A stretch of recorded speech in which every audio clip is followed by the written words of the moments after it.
Sur Bretagne 5, où figurez-vous qu'il est pile 8h15. Bretagne 5, l'invité de la matinale. Et notre invitée ce matin est Valérie Tabar, conseillère régionale écologiste et autonomiste, membre du groupe Braise à Glaise. Elle est avec nous après une nuit courte, je crois. Bonjour. Bonjour. Oui, je rentre tout juste du salon de l'agriculture. Voilà, on le disait pour les auditeurs. Bien entendu, nuit courte, mais qui vous a permis hier d'être dans les allées du salon de l'agriculture. Alors vous allez nous raconter, évidemment, comment ça s'est passé.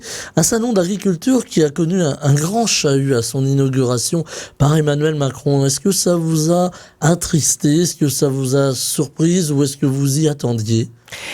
Ça m'a pas mis à l'aise. Enfin, c'est un sentiment de malaise de voir un président de la République quand même chahuté à ce point-là. Et en même temps, alors je vais utiliser le en même temps de Macron. Et en même temps, ça n'est pas étonnant.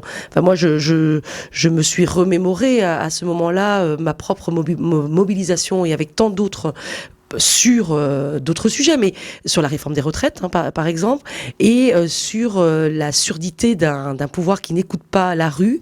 Et donc, à un moment donné, quand même, malgré tout, on récolte ce que l'on sème. Et donc là, on voit bien qu'on a une rupture, entre des dirigeants nationaux et l'expression, une expression populaire. Même si, voilà, il y a un sentiment de malaise parce que on voit bien qu'on est dans un moment de violence extrême et qu'il faut pourtant retrouver le chemin du dialogue. Il y a un grand désespoir du monde agricole, on en a beaucoup parlé ici dans la matinale, un grand désespoir et surtout, vous le disiez Valérie Tabar, le fait d'avoir l'impression de ne pas être écouté par le pouvoir et qu'il y a aussi une forme d'improvisation, il faut bien le dire.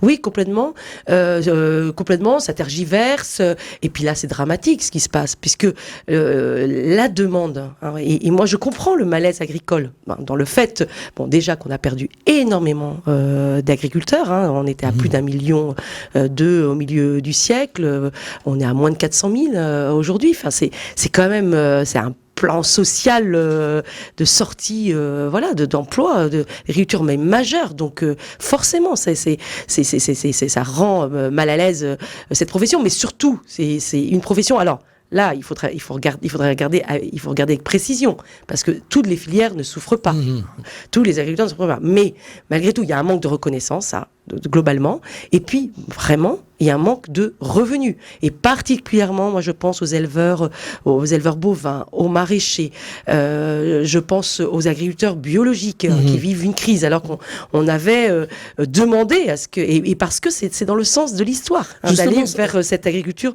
vertueuse. Cette crise de l'agriculture bio, elle est aussi liée à la crise économique que nous traversons, avec une inflation importante, avec des gens qui ont du mal aujourd'hui, les Français, les Bretons, ont du mal à payer leurs factures, à vivre normalement, et donc on sacrifie un petit peu sur bien la nourriture et souvent sur le bio.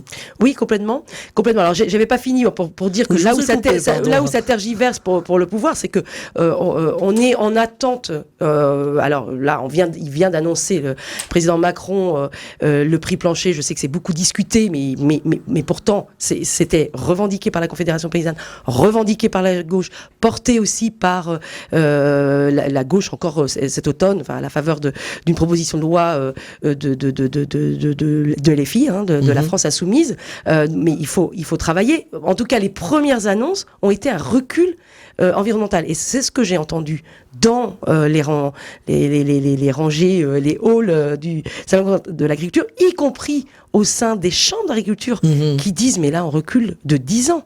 Quand on fait comme ça arrêt, pause, éco-fiton, c'est pas un bon signal. Alors pour revenir à votre autre question, moi je crois que là aussi les gouvernements, le gouvernement, les dirigeants ont joué de la confusion en lançant d'autres labels, notamment le label HVE, haute valeur environnementale, qui n'a rien à voir,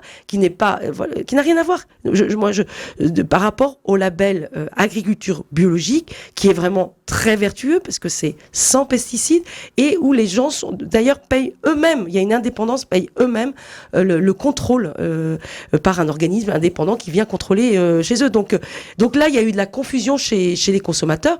Et oui, il faut tenir les deux bouts aujourd'hui. Mais il y a un vrai partage des richesses. Parce que pendant que des agriculteurs ne vivent pas bien et que des consommateurs ont du mal à acheter des produits sains, bons pour la santé, et des produits bretons, français, eh bien, il y a des gens qui se font de l'argent. Enfin, l'action qui a été faite, là, encore une fois, par la Confédération paysanne, mais au siège de Lactalis, elle a beaucoup de sens. Hein. On sait que là, il y a une situation de rente. Donc, il y a quand même des gens qui ont à rendre des comptes aujourd'hui. On a vu sur le salon d'agriculture aussi, le stand de Lactalis a été quand même très chahuté par les agriculteurs qui demandent des comptes finalement. Oui, bien sûr, mais c'est normal. Je crois que là, il y a vraiment, pour l'agriculture, le sujet du partage de la valeur. On doit être rémunéré dignement pour le travail. Et aujourd'hui, en plus, on doit être rémunéré pour les services environnementaux que l'on rend à la société. Donc oui, dès lors que l'on s'engage pour la qualité de l'eau, pour le bocage, pour les paysages, pour offrir une alimentation pour le quotidien des Bretons, des Bretonnes, des Français, des Françaises, et une alimentation de qualité saine, alors on doit être rémunéré. Donc alors j'espère qu'on va, parce qu'on est dans une perspective en plus d'élections européennes. On va en dire un mot. Où moi, je vais vous dire, c'est glaçant pour moi si la première, et on n'y est pas, parce qu'on va se battre, mais moi je mets en garde les auditeurs, si la première représentation française, ce sont des parlementaires issus de l'extrême droite, du RN, je trouve ça glaçant. Voilà, des responsables, ils n'ont jamais été en responsabilité, mais des personnes engagées en politique qui ne font que tergiverser encore aujourd'hui, qui sont démagogiques, qui disent ce qui plaise comme ça, qui vont dans le sens du poil, mais quand on regarde leur vote, c'est tout à fait contradictoire. Ils ont voté la PAC. Ils ont voté la PAC qui est profondément injuste et inégalité. Donc, moi, je suis dans un mouvement Ensemble sur nos territoires. On est pro-européen, mais on souhaite évidemment une réorientation de la PAC qui soit beaucoup plus favorable. 20% des aides, 80% des aides vont à 20% des agriculteurs en France. Est-ce normal? Non. Il n'y a pas une bonne répartition finalement. Non, il y a une très mauvaise répartition. Le chiffre est éloquent. 80% des aides vont à 20% des agriculteurs en France. Et donc, voilà, on sait très bien qu'il y a un rééquilibrage, y compris pour la Bretagne, plus vers la Bretagne, évidemment. Bretagne, terre agricole, s'il en est. On voit aussi à travers ces futures élections européennes, mais aussi à travers la colère paysanne, que l'Europe est pointée du doigt. Alors, il ne s'agit pas de dire faut sortir de l'Europe, ou voilà, mais on sent quand même que l'Europe est pointée du doigt. Est-ce qu'il faut peser, et ça nous amène directement aux élections européennes, est-ce qu'il faut peser beaucoup plus sur la politique européenne, alors en matière agricole et dans d'autres domaines également? Il faut peser, mais justement, il faut se préparer aux prochaines élections européennes. Qui on envoie comme représentation française au Parlement européen? D'une part, moi je crois qu'il faut des gens qui soient pro-européens, voilà. Donc ça n'est pas le cas du RN, du parti d'Éric Zemmour, absolument pas. C'est des gens qui ne sont pas pour l'Europe. Alors aujourd'hui, ils vous disent non, on n'est pas pour le Frexit. Enfin, bon, c'est quand même ceux qui ont défendu le Brexit, voilà, qui ont été promoteurs du Brexit. Et alors, ils nous disent maintenant, oui, mais ça c'est pas pour la France. Enfin, bon, ils ne sont pas pour l'Europe. Donc, il faut absolument envoyer des pro-européens. D'ailleurs, le président de la Chambre d'agriculture hier a eu un propos en inauguration de l'espace Bretagne aux côtés du président Loïc Chénéré. Moi je suis dans l'opposition, mais bon, j'ai assisté à ce moment, a eu une parole très forte sur l'Europe. Tous les deux, et sur aussi sans doute qu'il faudra avancer sur l'Europe fédérale, d'autant plus si on intègre l'Ukraine. Donc en fait aujourd'hui, pour répondre à la crise agricole, parce que on est dans un contexte géopolitique aussi compliqué, agressif, avec la Chine, la Russie qui agresse l'Ukraine et qui menace déjà là l'Europe. Donc il nous faut des parlementaires européens qui soient vraiment pro-européens, qui sachent reposer des bases d'une politique européenne qui protège les Européens, qui protège les agriculteurs et qui permettent vraiment de situer l'Europe dans sa place dans le monde sans renier à ses valeurs d'ouverture, d'accueil et vraiment. Il nous faut donc des parlementaires progressistes. Moi, j'incarne une gauche de la social-écologie et donc je vous laisse deviner vers qui mon choix se porte. Voilà, on l'aura compris à demi-mot. Valérie Tabar, l'Europe aujourd'hui, c'est aussi, et vous en avez dit un petit mot, l'Ukraine. Cette crainte du monde agricole que l'Ukraine entre rapidement dans l'Union européenne, parce que voilà, elle générerait beaucoup d'aide. Alors on parle de 13 milliards d'euros au détriment des agriculteurs français. Est-ce que là aussi il y aura des grands équilibres à arbitrer? Oui, complètement. Et c'est vrai que ça peut pas se faire rapidement, l'entrée de l'Ukraine. Alors aujourd'hui, moi, je sépare deux choses, c'est-à-dire l'aide à l'Ukraine. Pour viser les guerres, je dis pas des soldats comme l'a annoncé Emmanuel Macron et qui d'ailleurs n'est pas suivi. Mais bon, moi je suis avec beaucoup d'attention. Voilà ce que défend par exemple Raphaël Glucksmann sur le fait de vraiment d'aider et d'aider au niveau matériel l'Ukraine. Et ça, voilà. Donc je crois que la gauche en général est vraiment et aussi les écologistes sont sur cette position-là. Donc voilà, il faut aider l'Ukraine parce que c'est aider l'Europe et c'est nous protéger aussi, nous les Ukrainiens et nous aussi. Et puis par rapport à l'entrée de l'Ukraine en Europe, oui, j'y suis favorable, mais en effet ça peut pas se faire rapidement. Il faut le faire étape par étape parce que ça peut très vite déséquilibrer. Et quand on parle du poulet ukrainien aujourd'hui, qui vient déstabiliser déjà, c'est pas ça ne profite pas d'ailleurs. Là aussi au peuple ukrainien, parce que vous savez, c'est aux mains d'un milliardaire. On parle de le roi du poulet en Ukraine, mais enfin là aussi, le modèle social autour de la production de volailles en Ukraine, elle est largement critiquable. Et c'est pas ce modèle-là que l'on veut promouvoir. Voilà, on est sur des très grandes exploitations commerciales, on pourrait le dire comme ça. Il y a cette parole présidentielle. Là aussi, on raccroche les sujets, comme l'on dit. Cette parole présidentielle qui a, on va dire, surpris en ce début de semaine. Une guerre n'est pas à exclure. On pourrait envoyer des troupes éventuellement européennes sur le sol ukrainien. Est-ce que c'est dangereux de parler comme ça de la part d'un président de la République ? Alors, écoutez, c'est vrai que il n'est pas suivi. Moi, j'en dis pas plus. Vous voyez, moi, je suis conseillère régionale. Je ne suis pas forcément sur ces sujets-là en premier lieu. Moi, ce que je viens de le dire, je crois beaucoup plus ce que la gauche défend, c'est qu'il faut aider matériellement en armes. Je suis pacifiste, mais bon, quand on est agressé, il y a une défense à avoir et je ne crois pas que l'annonce d'Emmanuel Macron est crédible puisque on voit bien qu'elle n'est pas soutenue par ses partenaires européens et non plus par de nombreux responsables de gauche dont je fais confiance dans la vision géopolitique. Alors de la géopolitique, on va revenir à la politique. Vous parliez du RN tout à l'heure, Valérie Tabar, qui a des intentions de vote élevées pour ces élections européennes. Est-ce que dans les rangs des agriculteurs, on l'a dit, le RN progresse? Est-ce que vous avez ressenti ça, vous, en déambulant dans les allées du salon? Oui, quand même. Oui, et vous voyez, j'ai même eu un échange avec un producteur en agriculture biologique et aussi au sein de l'agriculture biologique, il peut y avoir en effet une progression des électeurs RN. Donc moi, ça me ferait. Alors c'est pour ça que moi je participe à un mouvement Ensemble sur nos territoires, qui est un mouvement de la gauche, de la social-écologie, et particulièrement avec ma collègue Azilis Gouez, qui est conseillère régionale avec moi au sein du groupe Brésil-Glaise.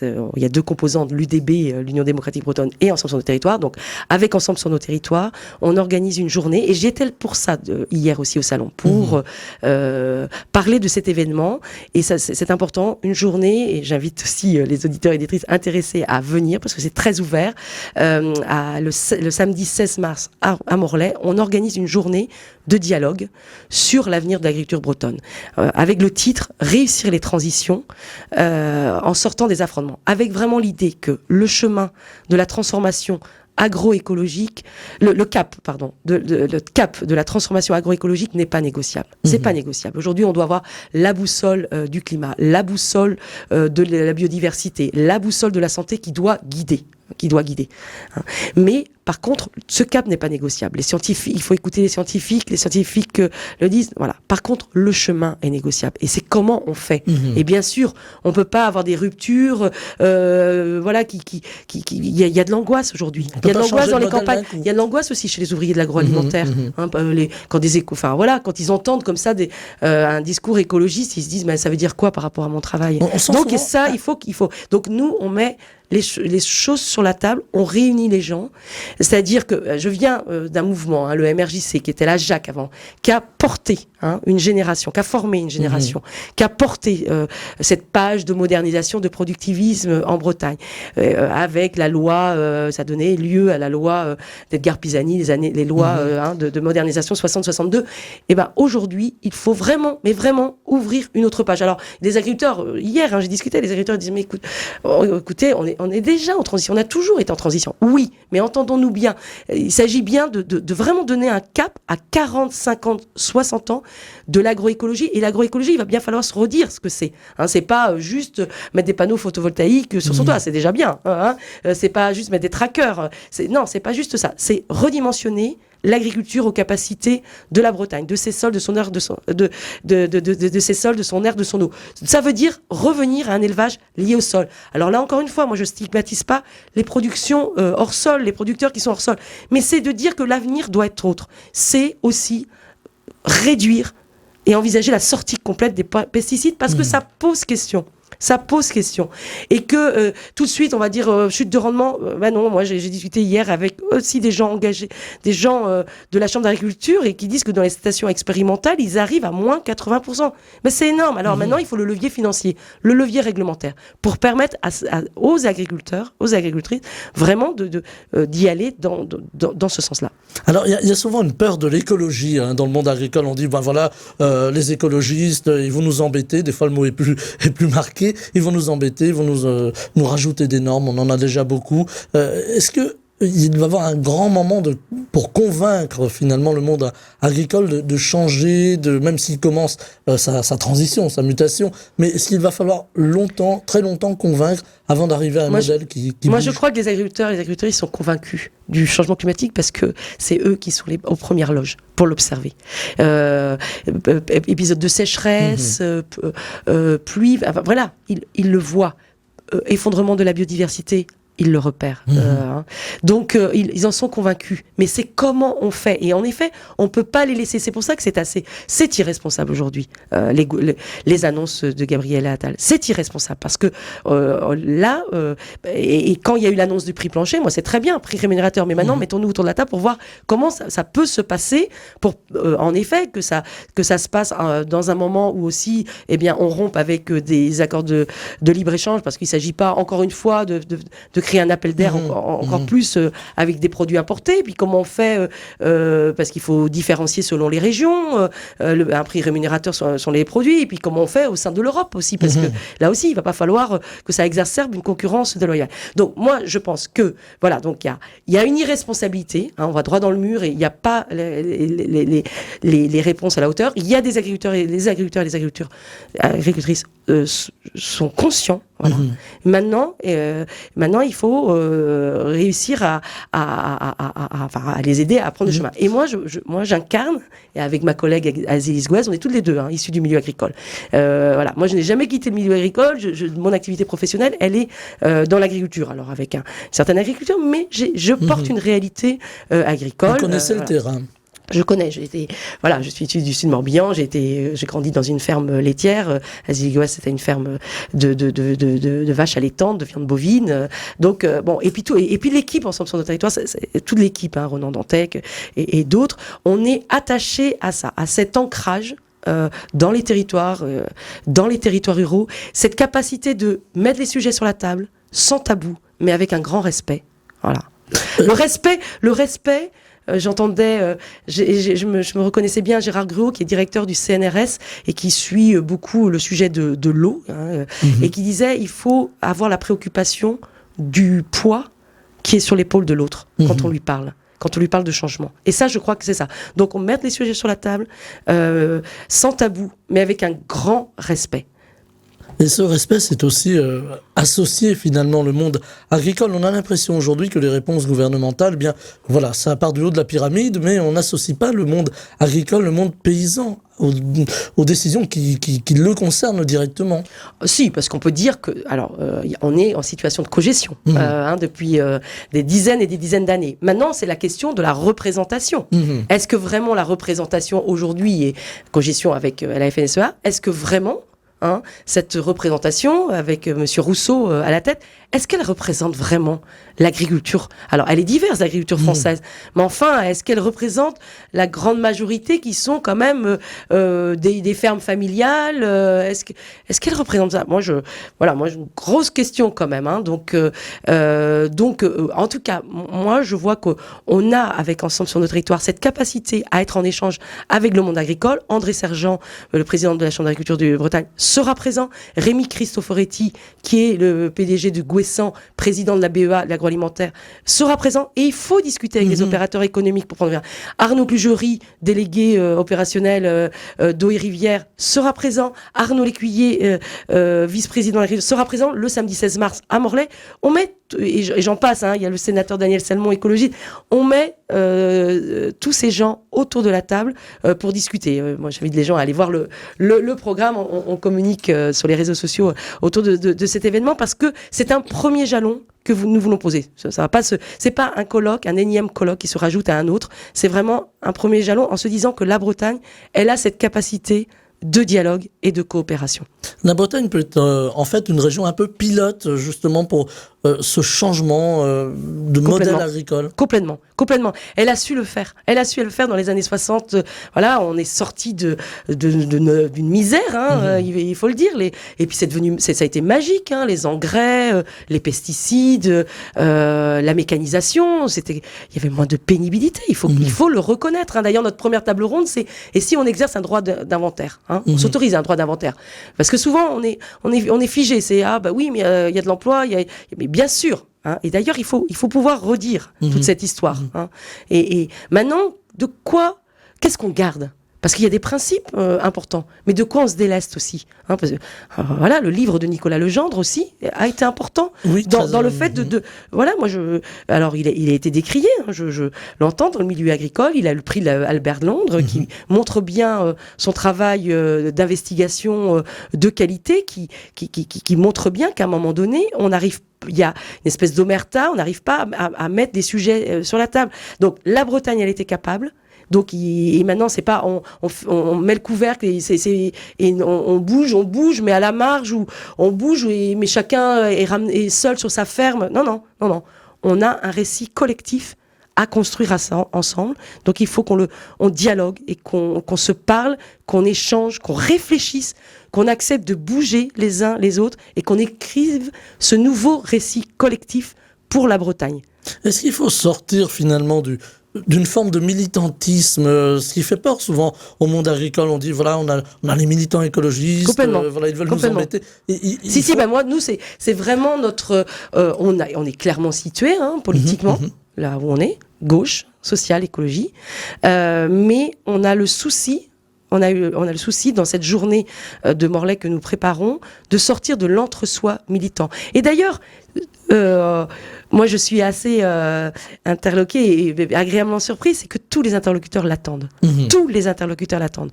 Que ce soit les représentants officiels de les représentants actuels au sein des chambres, la FED, mais les militants environnementalistes. Voilà. En tout cas, partout, il y a des gens qui ont qui se voient bien qu'il y a ce besoin de dialogue, et partout il y a des gens qui ont cette capacité de dialogue et de réflexion et de volonté de construire des ponts.